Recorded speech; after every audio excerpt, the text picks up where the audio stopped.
dalam perangnya Israel ngelawan Arab, 21 negara ngelawan satu negara. Sampai sekarang belum pernah menang Arab itu. Kapan menangnya? Dan negara Israel itu, ini negara ajaib. Ini seperti sudah ada payung pertahanan. Tidak mungkin ada pesawat luar bisa masuk Israel. ما صليت على الله. الله أكبر الله أكبر الله أكبر الله أكبر الله أكبر يا الله.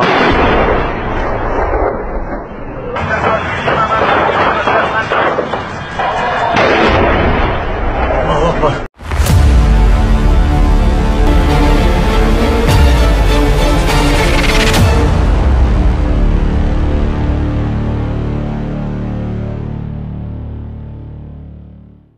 Shalom saudara-saudaraku yang diberkati oleh Tuhan, salam damai sejahtera bagi kita semuanya. Kembali berjumpa dengan saya Pastor Daud Timotius Tampu Bolon, tentunya di channel Daud Timotius TV.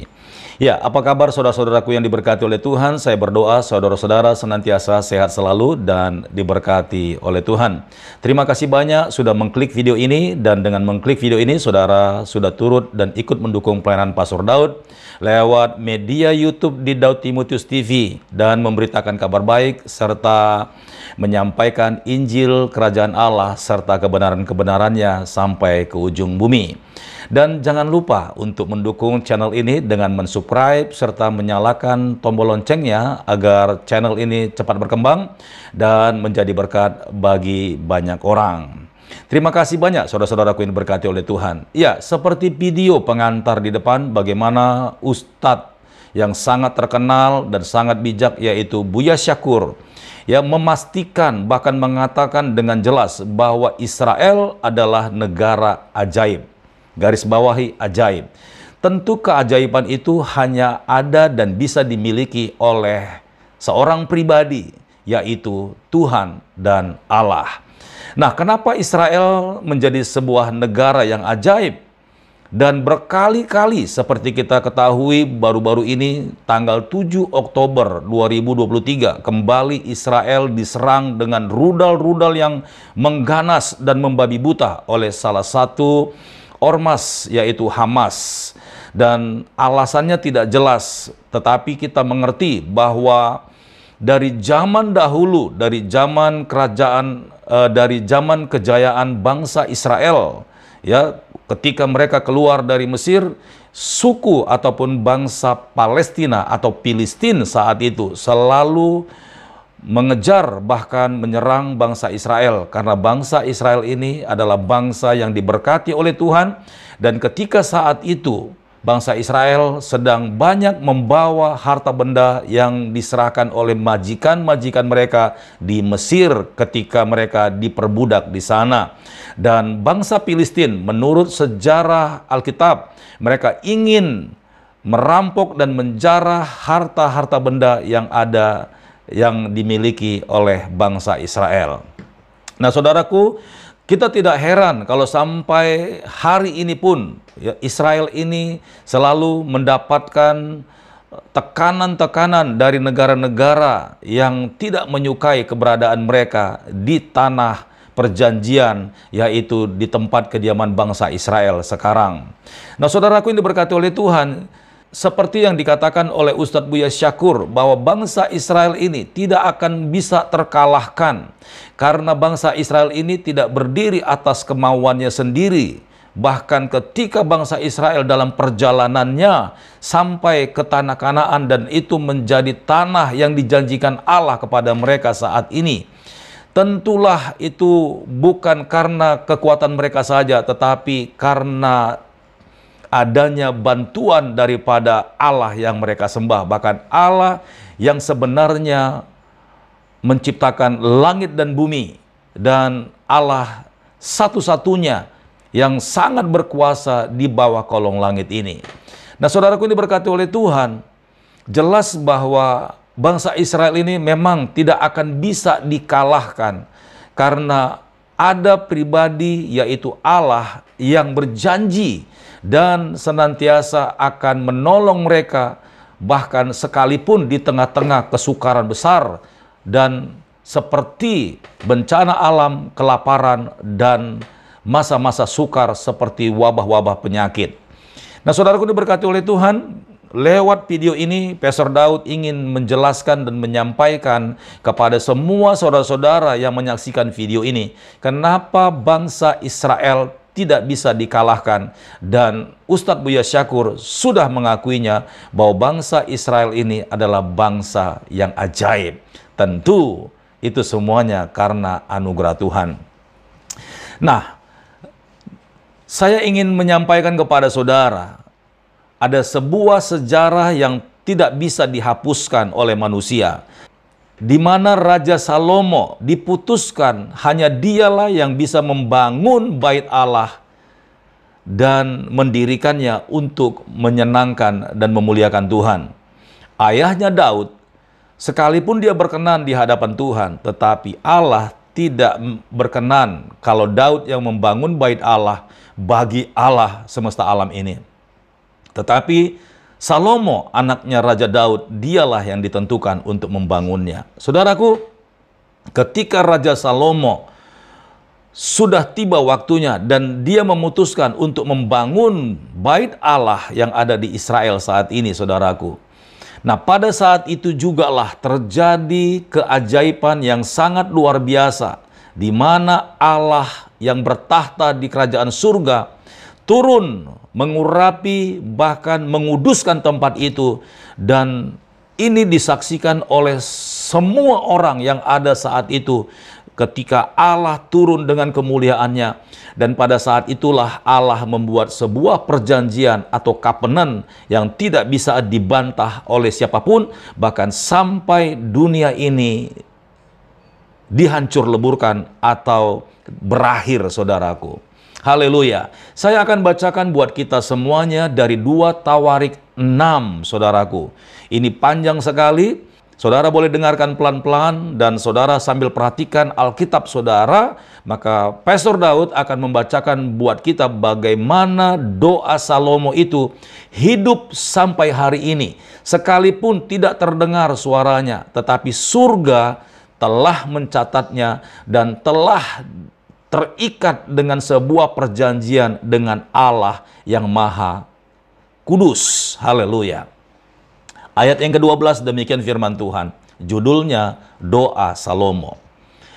Kemudian berdirilah ia di depan mezbah Tuhan di hadapan segenap jemaah Israel, lalu menadahkan tangannya. Ayat yang ke-13. Karena Salomo telah membuat sebuah mimbar tembaga yang panjangnya 5 hasta, lebarnya 5 hasta, dan tingginya 3 hasta yang ditaruhnya di halaman. Ia berdiri di atasnya lalu berlutut di hadapan segenap jemaah Israel dan menadahkan tangannya ke langit, sambil berkata, "Ya Tuhan Allah Israel, tidak ada Allah seperti Engkau di langit dan di bumi. Engkau yang memelihara perjanjian dan kasih setia kepada hamba-hambamu yang dengan segenap hatinya hidup di hadapan-Mu. Engkau yang tetap berpegang pada janjimu terhadap hambamu Daud, ayahku, dan yang telah menggenapi dengan tanganmu apa yang kau firmankan dengan mulutmu, seperti yang terjadi pada hari ini."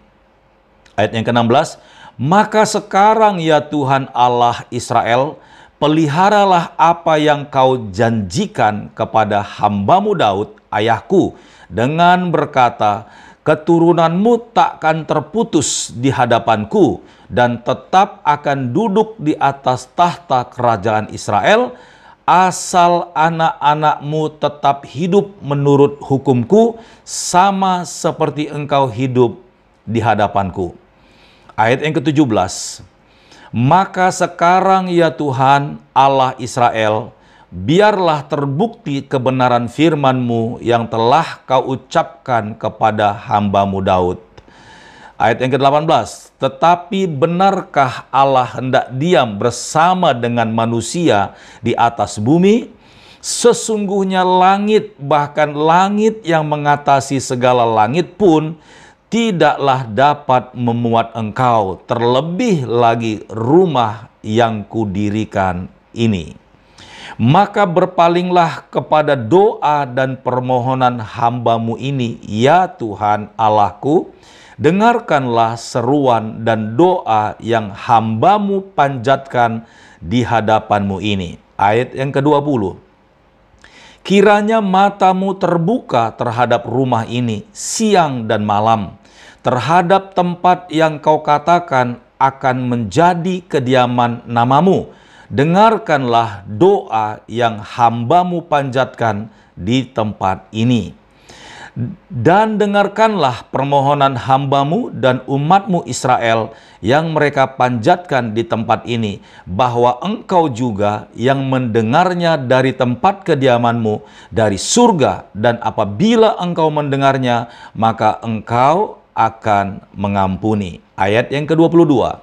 Jika seorang telah berdosa kepada temannya, lalu diwajibkan mengangkat sumpah dengan mengutuk dirinya, dan ia datang bersumpah ke depan mezbah-Mu di dalam rumah ini, maka engkau pun hendaklah mendengar dari surga dan bertindak serta mengadili hamba-hamba-Mu, yakni membalas perbuatan orang bersalah dengan menanggungkannya kepada orang itu sendiri, tetapi membenarkan orang yang benar dengan membalaskan kepadanya sesuai dengan kebenarannya. Ayat yang ke-24, apabila umat-Mu Israel terpukul kalah oleh musuhnya, karena mereka berdosa kepadamu, kemudian mereka berbalik dan mengakui nama-Mu, dan mereka berdoa dan memohon di hadapan-Mu di rumah ini, maka Engkau pun kiranya mendengar dari surga dan mengampuni dosa umat-Mu Israel dan mengembalikan mereka ke tanah yang telah Kau berikan kepada mereka dan nenek moyang mereka. Ayat yang ke-26, apabila langit tertutup sehingga tidak ada hujan, sebab mereka berdosa kepadamu, lalu mereka berdoa di tempat ini dan mengakui nama-Mu, dan mereka berbalik dari dosanya, sebab Engkau telah menindas mereka, maka Engkau pun kiranya mendengarkannya di surga dan mengampuni dosa hamba-hamba-Mu umat Israel, karena Engkaulah yang menunjukkan kepada mereka jalan yang baik yang harus mereka jalani, dan Engkau kiranya memberikan hujan kepada tanah-Mu yang telah Kau berikan kepada umat-Mu ini menjadi milik pusaka mereka. Ayat 28, apabila ada kelaparan di negeri ini, apabila ada penyakit sampar, hama dan penyakit gandum, belalang dan belalang pelahap, apabila musuh menyesakkan mereka di salah satu kota mereka, apabila ada tulah atau penyakit apapun, lalu seseorang atau segenap umat-Mu Israel memanjatkan doa dan memohon dan permohonan di rumah ini dengan menadahkan tangannya, karena mereka masing-masing mengenal tulahnya dan penderitaannya sendiri, maka Engkau pun kiranya mendengar dari surga tempat kediaman-Mu yang tetap, dan kiranya Engkau mengampuni dan membalas kepada setiap orang sesuai dengan segala perbuatannya, karena Engkau mengenal hatinya, sebab Engkau sajalah yang mengenal hati anak-anak manusia, supaya mereka takut akan Engkau dan mengikuti segala jalan yang Engkau tunjukkan selama mereka hidup di atas tanah yang telah Kau berikan kepada nenek moyang kami. Juga apabila seseorang asing yang tidak termasuk umat-Mu Israel datang dari negeri jauh oleh karena nama-Mu yang besar, tangan-Mu yang kuat, dan lengan-Mu yang teracung, dan ia datang berdoa di rumah ini. Ayat yang ke-33, maka Engkau pun kiranya mendengar dari surga, dari tempat kediaman-Mu yang tetap, dan kiranya engkau bertindak sesuai dengan segala yang diserukan kepadamu oleh orang asing itu, supaya segala bangsa di bumi mengenal namamu, sehingga mereka takut akan engkau, sama seperti umatmu Israel, dan sehingga mereka tahu bahwa namamu telah diserukan atas rumah yang telah kudirikan ini.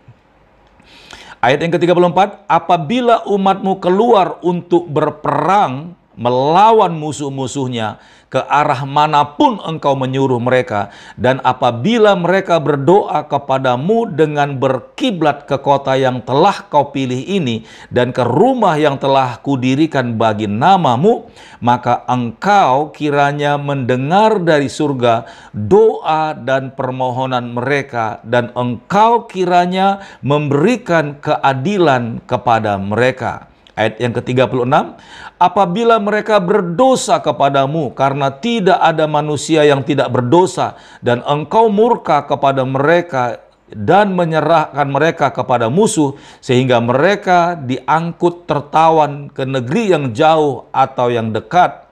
Ayat 37, dan apabila mereka sadar kembali dalam hatinya di negeri tempat mereka tertawan, dan mereka berbalik dan memohon kepadamu di negeri tempat mereka tertawan dengan berkata, kami telah berdosa, bersalah dan berbuat fasik.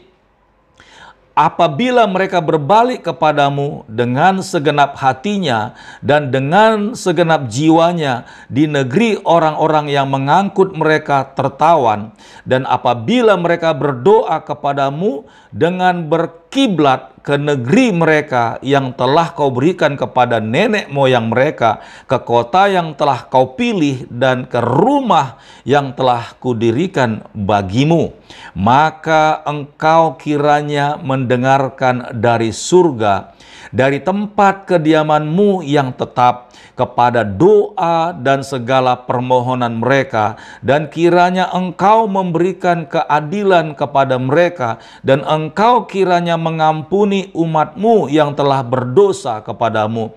Ayat yang ke-40, sebab itu ya Allahku, kiranya matamu terbuka dan telingamu menaruh perhatian kepada doa yang dipanjatkan di tempat ini. Dan sekarang bangunlah ya Tuhan Allah, dan pergilah ke tempat perhentianmu, engkau serta tabut kekuatanmu. Kiranya ya Tuhan Allah, imam-imammu berpakaian keselamatan, dan orang-orang yang kau kasihi bersukacita karena kebaikanmu. Ya Tuhan Allah, janganlah engkau menolak orang yang telah kau urapi. Ingatlah akan segala kasih setiamu kepada Daud hambamu itu. Nah, saudaraku yang diberkati oleh Tuhan, ya, ini adalah doa Raja Salomo yang dinubuatkan untuk membangun tabut Allah, rumah Allah yang begitu megah.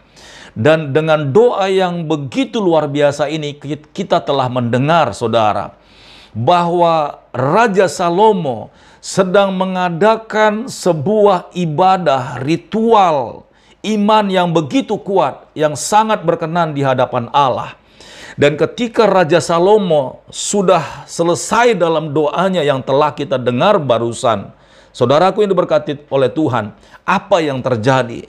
Tuhan Allah yang disembah oleh Israel, Tuhan Allah yang berkuasa atas semesta ini, turun mendengarkan doa itu dan membuat satu ikatan perjanjian yang tidak bisa dibatalkan oleh siapapun sampai hari ini, saudaraku.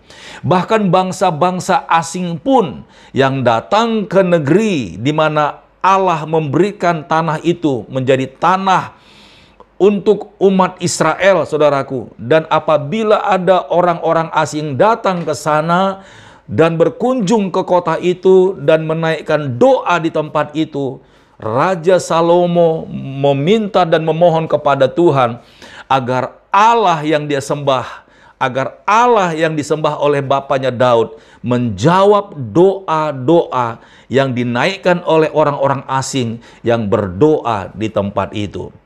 Saudara, kita lihat bagaimana Allah turun dan menggenapi, menjawab doa Raja Salomo dengan kedahsyatannya yang luar biasa. Kita lihat 2 Tawarik 7 ayat 1 sampai yang ketiga. Demikian bagaimana Allah mengikat perjanjian dengan Raja Salomo dan menjawab semua doanya, dan dengan pernyataan kehadiran Tuhan, ia mendengar dan menjawab. Tuhan mengaminkan semua doanya. 2 Tawarik 7 ayat 1 sampai 3 judulnya Api Turun dari Langit, nyanyian syukur. Setelah Raja Salomo selesai berdoa dan membuat persembahan yang begitu disukai oleh Tuhan, maka Tuhan turun dalam kemuliaannya. Ayat yang pertama, setelah Salomo mengakhiri doanya, api pun turun dari langit, memakan habis semua korban bakaran dan korban sembelihan itu, dan kemuliaan Tuhan memenuhi rumah itu. Ayat yang kedua, para imam tidak dapat memasuki rumah Tuhan itu karena kemuliaan Tuhan memenuhi rumah Tuhan itu. Ayat yang ketiga, ketika segenap orang Israel melihat api turun dan kemuliaan Tuhan meliputi rumah itu, berlututlah mereka di atas lantai dengan muka mereka sampai ke tanah, lalu sujud menyembah dan menyanyikan syukur bagi Tuhan, sebab Ia baik, bahwasanya untuk selama-lamanya kasih setianya. Haleluya. Saudaraku yang diberkati oleh Tuhan, inilah sebuah fakta dan bukti bahwa sampai hari ini siapapun bangsa-bangsa yang ingin menghancurkan bangsa Israel, tentu yang menjadi lawannya adalah Allah semesta alam. Sebab ketika Raja Salomo menaikkan doa yang begitu dahsyat, baik untuk bangsa Israel sendiri, bahkan baik untuk bangsa Israel yang sedang tertawan di negara-negara lain, karena mungkin melakukan kesalahan lalu ditangkap. Ketika bangsa Israel itu sadar dan minta ampun kepada Tuhan, lalu dari negara manapun mereka mengingat Allah dan sujud menyembah dan berkiblat ke tempat di mana Salomo membangun bait sucinya Tuhan itu, dan mereka berlutut menghadap kepada bait Allah di mana Raja Salomo membangun itu di Israel, maka orang-orang Israel yang tertawan itu juga akan ditolong oleh Tuhan, dan Allah memberikan dan menyatakan kuasanya di mana mereka sedang ditawan oleh musuh-musuh mereka. Itu terbukti ketika Daniel sedang akan mengalami ancaman untuk dilemparkan ke lubang singa. Daniel berpuasa, dan Alkitab mencatat Daniel berlutut dan sembahyang kepada Allah, dan dia mengarahkan ke bait Allah di mana Raja Salomo membangun rumah Tuhan di Israel. Jadi semua mereka itu sembahyang dan berkiblat ke tanah perjanjian, yaitu di bait sucinya Tuhan. Sadrak, Mesak, dan Abednego juga ditolong oleh Tuhan. Nah, banyak bangsa-bangsa sekarang datang berkunjung ke Israel, tentu dengan menaikkan doa, harapan dan permohonan mereka. Dan Raja Salomo pun sudah meminta kepada Tuhan untuk memberkati dan menjawab setiap pokok dan permohonan doa bangsa-bangsa yang datang di Israel. Jadi apa yang dikatakan oleh Ustadz Buya Syakur itu benar adanya, bahwa bangsa Israel ini adalah bangsa yang ajaib, bangsa yang kuat, bangsa yang tidak akan terkalahkan, karena Allah yang kuat, Allah yang dahsyat, Allah yang berkuasa atas alam semesta ini akan bertindak dan akan menolong dan menyelamatkan bangsa yang sudah Dia ikat dengan perjanjian, seorang hamba Tuhan yang telah ditentukan untuk membangun bait sucinya Tuhan, yaitu Raja Salomo.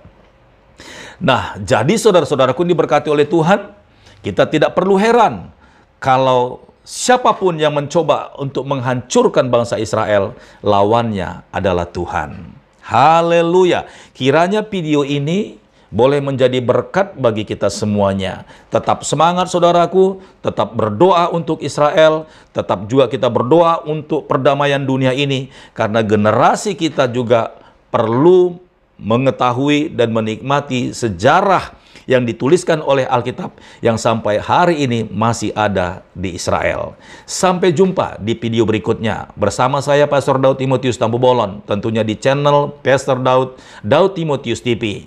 Terima kasih buat dukungan saudara. Tuhan Yesus memberkati. Shalom.